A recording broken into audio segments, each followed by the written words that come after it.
नमस्कार, मी अश्विनी पुरी आणि तुम्ही पाहताय DS न्यूज 24. बातमी आहे संगमनेरमधून. दैवी शक्तीच्या नावाखाली फसवणूक करणाऱ्या भोंदू बाबाला पोलिसांनी अखेर अटक केली आहे. गंभीर आजार बरे करण्याच्या नावाखाली हजारो रुपयांची उकळपट्टी केल्याचा आरोप समोर आलेला आहे. संगमनेर येथून एक महत्त्वाची आणि मोठी बातमी समोर आलेली आहे. मंत्रोच्चार आणि दैवी शक्तीच्या नावाखाली दुर्धर आजार बरे करण्याचा खोटा दावा करून सर्वसामान्यांची फसवणूक करणाऱ्या भोंदू राजेंद्र गडगे याच्या मुसक्या आवळण्यात संगमनेर पोलिसांना यश आलंय.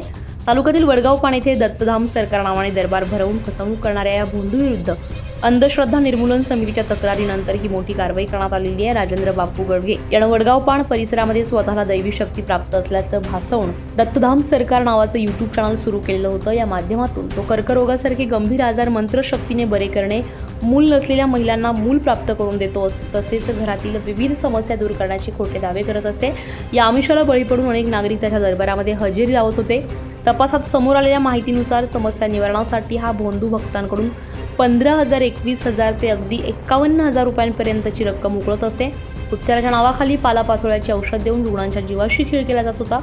गेल्या 10 वर्षांपासून त्याने शेकडो लोकांचे आर्थिक, शारीरिक आणि मानसिक शोषण केल्याचं प्राथमिक तपासात उघड झाले. अंधश्रद्धा निर्मूलन समितीच्या राज्य सचिव ॲडव्होकेट रंजना गवांदे यांनी या प्रकरणी दिलेल्या फिर्यादीवरून संगमनेर तालुका पोलिसांनी राजेंद्र गडगेसह त्याची मुलगी ज्ञानेश्वरी गडगे, डॉक्टर मोहन पुरी, सूरज शिंदे आणि मधुकर शिंदे अशा 5 जणांविरुद्ध गुन्हा दाखल केलाय.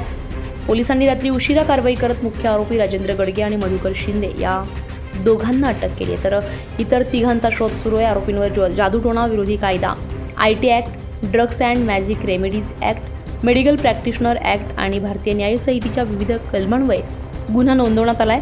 बनावट व्हिडिओ बनवून लोकांची दिशाभूल केल्याचा ठपका देखील त्याच्यावर ठेवण्यात आलाय. तर पोलीस निरीक्षक प्रवीण साळुंके या प्रकरणाचा अधिक तपास करत आहेत.